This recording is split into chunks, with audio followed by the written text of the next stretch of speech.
What up, YouTube? Welcome to Chicago Reacts. My name is Jared, joined by the beautiful Kelly. Today we're going to be reacting to the French Revolution Oversimplified Part 2, suggested by the Hungry Fox Jumps. Hungry Fox Jumps, we all know who they are, right? Be sure to like and subscribe to our channel for more of our content. French Revolution, just watched Part 1. Definitely learned a little bit, but still got a lot more to learn. So let's go. Let's jump into it. let's just Fox jump right into it.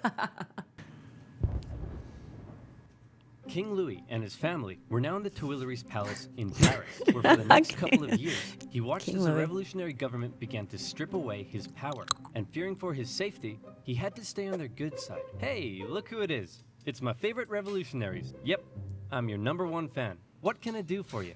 Hey, King Louis, so we've made a few decisions. First, all of your friends in the nobility are going to have to pay taxes the same as everyone else.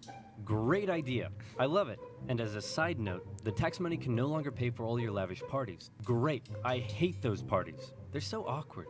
And also, we're taking away your Porsche. Oh, come on!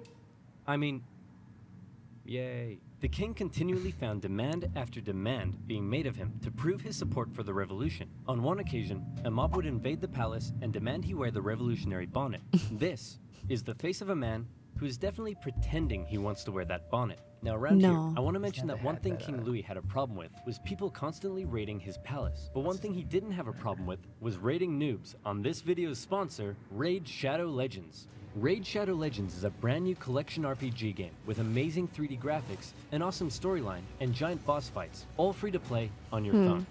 There's over 400 champions for you to collect and customize, and crazy battles and events that will get you hooked immediately. You can find me in the game under the nickname OverSimplified, and if you're quick enough and cool enough, you can join my clan. Go to the video description, click on the special links, and you will instantly get 50,000 silver and a free epic champion as part of the new player program to start your journey. Good luck, and I'll see you there. Now, where was I? Oh yeah.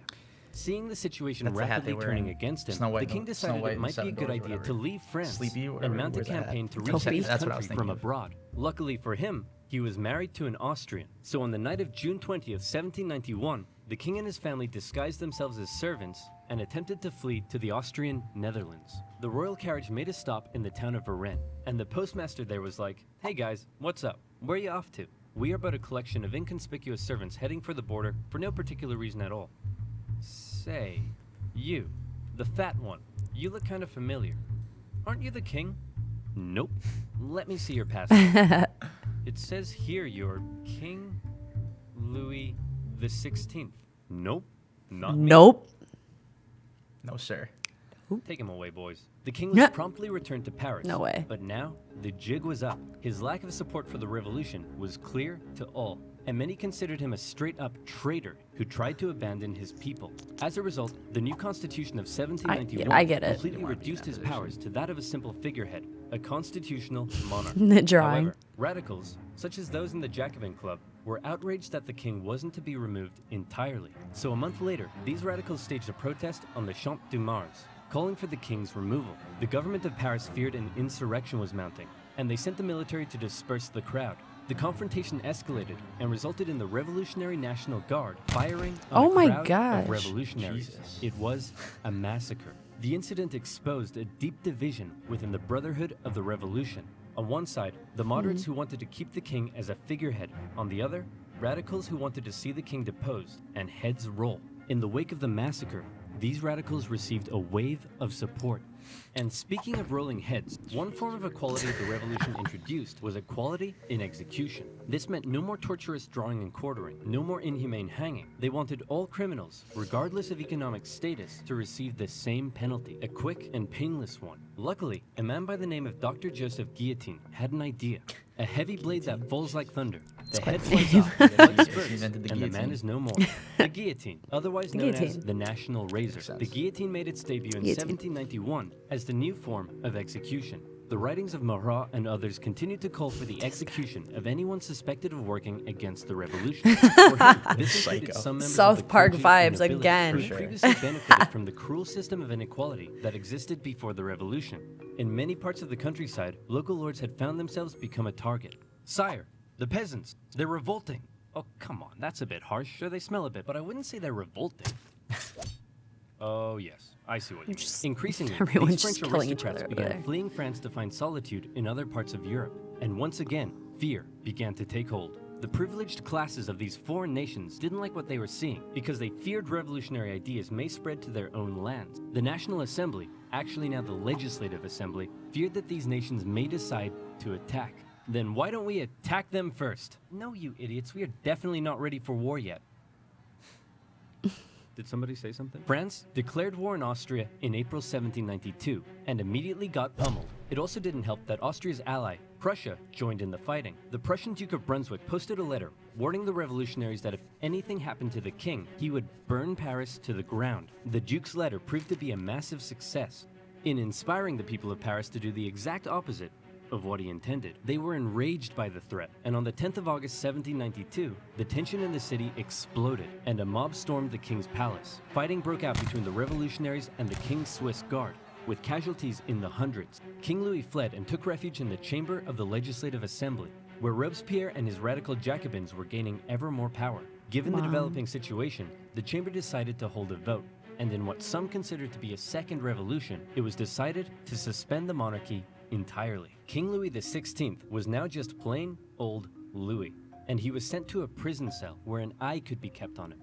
A month later, the newly established National Convention officially declared the French Republic, and society underwent a massive change. Enlightened ideas of democracy and equality were being implemented, but very quickly, these ideas seemed to become secondary to fear, paranoia, and a thirst for blood. The new republic began working to violently remove any semblance of the old royalist regime. The church became a prime target. Priests who refused to take an oath to the revolution were deported or arrested. A new state-sponsored atheistic religion named the Cult of Reason was created as a replacement for the Catholic Church. Notre Dame, along with many other churches, had their religious treasures destroyed and were converted to temples of reason. Even the Christian calendar didn't survive, as a brand new revolutionary calendar was soon introduced. Hey honey, I'm home. Yeah, whatever, jerk. Whoa, what's wrong with you? You forgot. Forgot what? Everything. This entire year. My birthday was on the 3rd of Germinal, our anniversary was the 12th of Thermidor, and you promised that in Frimaire we'd go on a romantic weekend trip to Venice. No, I said we'd do that in December. December hasn't been a thing for years. The government of Paris, now under the control of the radical sans-culottes, began rounding up suspected enemies of the revolution and sending them to prison in the thousands. Naturally, a large number of those arrested were members of the clergy and aristocracy. As France's foreign enemies continued to close in, panic spread. Georges Danton made impassioned calls for men to defend the Republic, and tens of thousands of troops left Paris for the front lines. However, in their absence, Paris was left to its own devices. As enemy troops arrived in Verdun, the people of Paris feared that their crowded prisons were becoming a breeding ground for counter-revolutionary conspiracy. What would happen if the Prussians reached Paris and freed the aristocrats? Marat believed he knew what would happen. The aristocrats would enact their vengeance on the people. Fearing those they had already imprisoned, mobs descended on Paris's prisons. They broke in, and during the brutal September massacres, aristocrats, priests, and others were tried and executed on the spot. Even women and children weren't spared. With over 1,600 victims, word of the massacre spread across Europe. One British newspaper wondered, are these the rights of men? Is this the liberty of human nature? But there was still one man in particular that Robespierre and his radicals really wanted to see executed. Austria and Prussia pledged that after they defeated France, they'd return King Louis to the throne. Well, checkmate Austria and Prussia, because you can't return a man to the throne if he's already dead. Citizen Louis Capet was put on trial for treason. Obviously, he was found guilty, but his punishment was less certain. Many moderates wanted to simply deport him, but Robespierre insisted the revolution could only live if the king was dead. A vote was held, and by just one vote, Louis was sentenced to the guillotine. If you don't mind, I'd like to say a few words first. Gentlemen, I am innocent of everything of which I am accused. Wait, you're too loud. They can't hear me. Hang on, I haven't finished yet. No Wait, way, for real? Dude, I didn't know that. Louis? Louis, King Louis. Not Louis. In her prison cell, Marie Antoinette heard the guns fired, signaling her husband's death. Before long, she would meet the same fate. Back on the war front, France defied all expectations and actually managed to push the enemy back. But then more countries joined the coalition against France, and it all went to pot again. What do? Conscript the masses. The National Convention introduced a conscription law, with each regional department having to meet a certain quota of men for the army. However, not everyone was happy with this new law. You see, while Paris was definitely a hotbed for radical revolutionary fervor, some of the regions outside of Paris weren't quite so keen on the revolution. Some were largely still conservative, still like an supported the Orthodox Jew or church, something. and just didn't suffer from that much inequality before the revolution. So as the revolution turned increasingly violent and anti-Christian, many were outraged. Now, they were being conscripted to fight for the new republic they hated. That was the last straw. Counter-revolutionary uprisings erupted in a number of regions across France. Some would last for years, such as in the northwest, where a large-scale uprising was led by the Owls. Why were they called the Owls? Because their leader was named Jean Owl. Why was he called Jean Owl? Possibly because he could do a really good impression of an owl. Really? That's what we're going with? Owls? Just because this guy can do an impression of one? Hit him with it, Jean. Hoot, hoot. Yeah, okay, that's pretty good. That's pretty good, yeah. The Easier Shrinery surprise. uprising lasted all the way until 1800. In the summer of 1793, the southern city of Toulon invited the British Navy over for some tea and crumpets. And then they asked if they'd possibly like to stay and occupy the city. Being an important Tea and naval base, crumpets. this was a Like a heavy cookie? blow to the Republic, so. who sent a relatively unknown Yeah. young captain by the name of Napoleon Bonaparte to help stage the siege of the city. Toulon was Napoleon. recaptured by France in the winter, Yup. and for his service, That Napoleon guy. was promoted to the rank of brigadier general. The most infamous counter-revolution, however, occurred in the Vendée region. Throughout 1793, revolutionary forces clashed with the region's Catholic and Royal Army. The Republic defeated the counter-revolution through cruel pacification. In particular, General Jean-Baptiste Carrier committed brutal atrocities. In one instance, he had thousands of civilians, priests, women, and children tied to ships, which were then sunk. Carrier would later be found guilty of war crimes and executed. Back in Paris, the government was still dominated by moderates. With the war going badly, revolts in the provinces, and the economy getting worse, it seemed the government just wasn't doing a very good job. Radicals' fear for the safety of the revolution intensified, and Marat even just been began taking a calling bath for the for, like, moderates in 2 the weeks government straight. to be executed. In return, the lavender. moderates called for the arrest of Marat. This led to a chain of events with the two sides in heated conflict. Robespierre declared the Jacobins to be an insurrection and called on the people to arm themselves. It all ended on the 31st of May 1793 with the National Convention surrounded by radical sans-culottes and 29 moderate Girondin politicians arrested.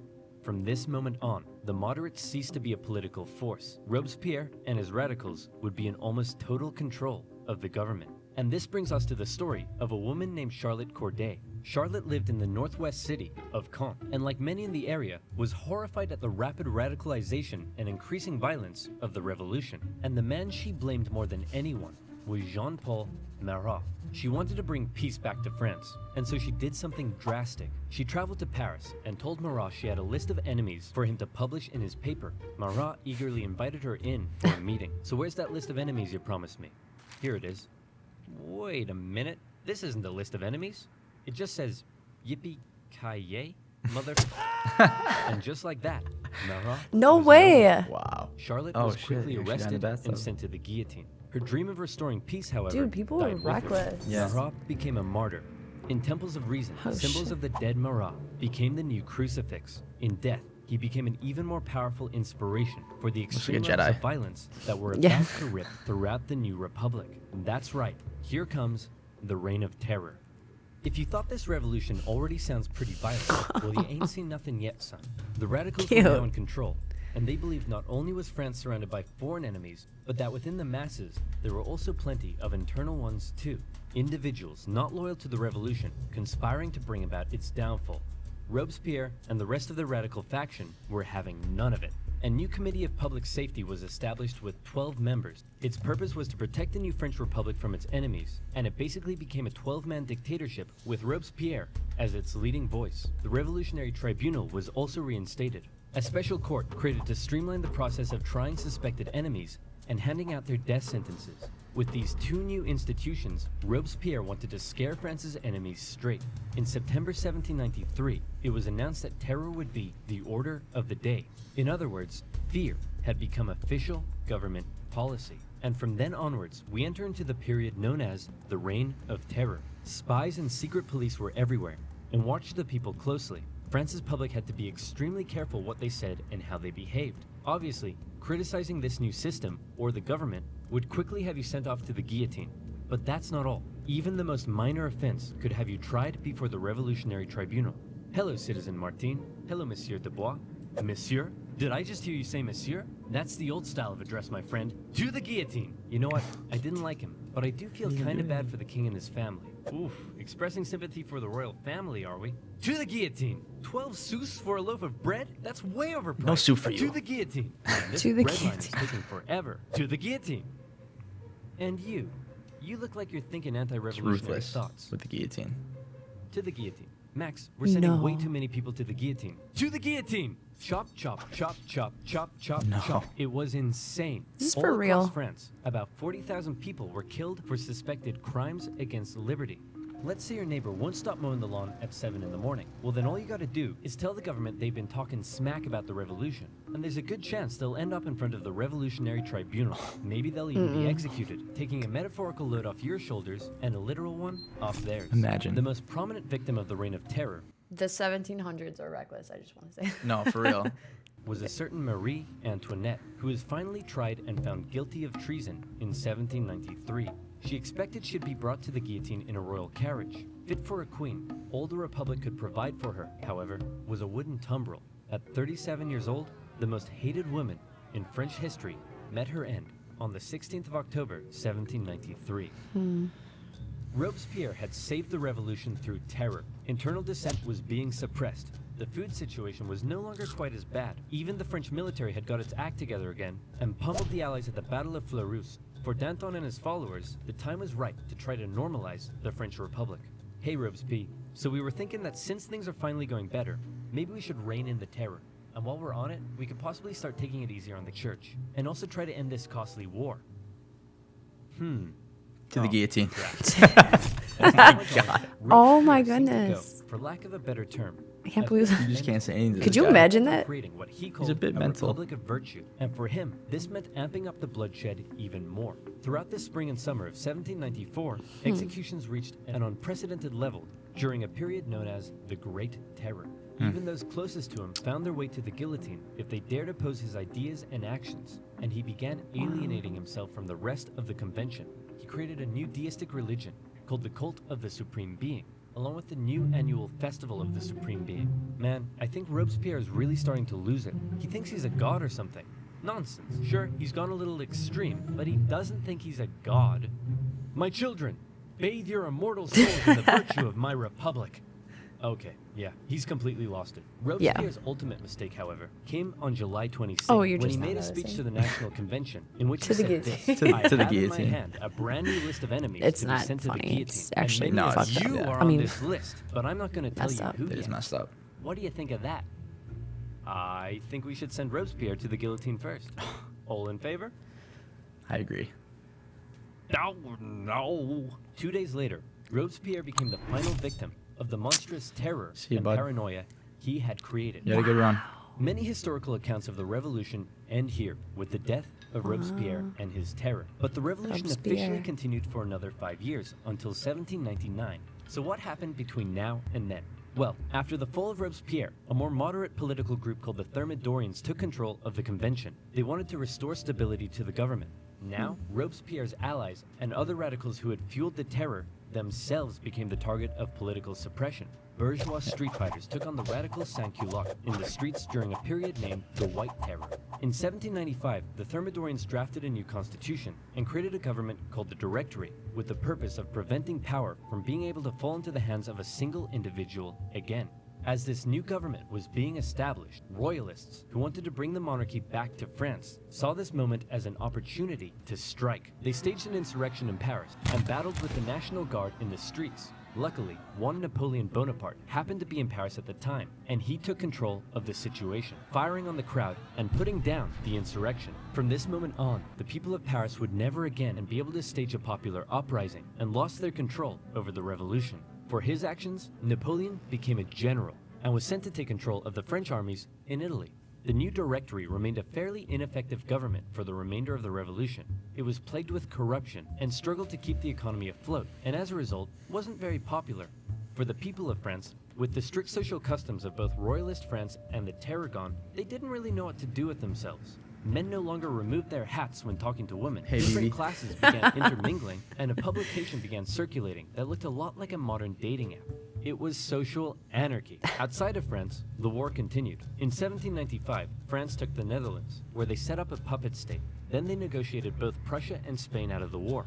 The British attempted to land French royalists in the west to reinforce rebellion, but that plan failed. In 1796, the French planned a three-pronged attack with the aim of marching on Vienna and knocking Austria out of the war. The two northern armies were defeated and forced to retreat. However, Napoleon in the south, with groundbreaking military strategy, won battle after battle after battle. He pushed the Austrians out of Italy and began closing in on Vienna. The Austrians freaked out, and Napoleon oversaw the signing of a peace treaty. He had almost single-handedly knocked Austria out of the war, and by the way, he was only 28, so maybe it's about time you moved out of your mom's basement. Napoleon became a famed hero among the French people, but his aspirations were still higher. He briefly went off to Egypt and discovered a bunch of gnarly Egyptian stuff, but then the British destroyed his fleet and trapped his forces. Say, Napoleon, sir, you're not going to leave us here stuck in Egypt and return to France, are you? Nonsense, my boy. I would never dream of abandoning my loyal soldiers. Wow, what's that over there? On his return to Paris, Napoleon found himself to be extremely popular, and the government extremely unpopular, and he started getting some power-hungry ideas. Conveniently, a politician named Emmanuel Joseph Sieyès approached Napoleon and said, "Hey man, since you're so popular, do you want to help me stage a coup?" "Great idea. Let's stage a coup, and then I'll coup you." What? Napoleon, What? with the help of his politician brother, entered the government chamber, possibly got punched in the face, and finally his troops intimidated the council to dissolve the government and create a new constitution that basically made Napoleon a dictator. So there you have it, the French Revolution, born with the great promise of liberty and equality. The common people dared challenge an oppressive system that had existed for centuries. But before they knew it, they found liberty sidelined by terror, equality that possibly didn't quite hit the mark, and an absolute monarchy replaced by an absolute dictator. Napoleon began stabilizing French society. He restored the Catholic Church Different and got times. rid of that crazy calendar, among other things. But he remained ever ambitious. I'm sure that He was outfit will France's make a first comeback. consul, but he slept I'm soundly sure. at night dreaming of being something even bigger. Napoleon's expansionist aspirations, combined with the ongoing conflict in Europe, would eventually lead the continent into a huge conflict known today as Yup. Wow. The French Revolution. There you have it, folks. Pretty messed up. Yeah, all this stuff is messed up. I honestly feel like these videos, though, like whoever, what is it, the Hungry Fox Jumps? Like, they make good videos. So, like, I feel like it should be, like, in school. Because I feel like if I Yeah. saw this when I was in school, it's easier to learn than reading a book. It kind of does take me back to like You know? watching movies and like Yeah. social studies in middle school. You know, that's kind of what I feel like I'm doing. But it's like Yeah, it's I harder. like it. I like it. It's easier to digest the information. Right. Like, it's easier to learn it this way than reading a book. 'Cause, For sure, You for know what I sure. mean? Because this, like, obviously, me and you, like, our reactions are like, oh my gosh, like, we didn't know that, like, half of this stuff. Yeah. I think it's, yeah, very educational. But yeah, Robespierre, awful human. Robespierre. What a terrible human being. Robespierre. I feel like France was just run by awful people. Robespierre, Yeah, for sure. Guillotine, the guy was in the bathtub, Jean Malort or whatever, just a terrible person. Yeah. Then you got Napoleon. I mean, they just never had anybody with any sense of morals running Yeah. their country. So And that then was they were just like, that's chop, tough. chop, chop. Yeah. Everybody chop, chop, chop. So yeah, France had Interesting, it crazy. rough, man. That was tough to watch. I could not imagine. It was- living it in, was like, cool. the 1700s. Holy. It was not the like- guillotine and stuff. That was guillotine. crazy. Like that was too much. Yeah. But it was in cartoon form, so it made it seem a little bit less intense. Yeah, right. But I mean, like I in can't real even- life, I yeah, know I I had to can't even catch myself imagine. too. Like I was like, huh, like I know he's trying to make light of it, but I was like, wait, Yeah. like that's actually serious. Yeah, like it's that pretty messed happened. up. That's crazy. I couldn't imagine like living in those times. Yeah. Thank God we're living in Here 2021. 'cause I am. this is such a better year, right? Yeah. So that was the French Revolution, oversimplified part 2 from the Hungry Fox Jumps. Thank you for watching this video. Be sure to like and subscribe and check out our other videos. If you want us to react to something else, let us know down below in the comments, and we'll see you guys next time.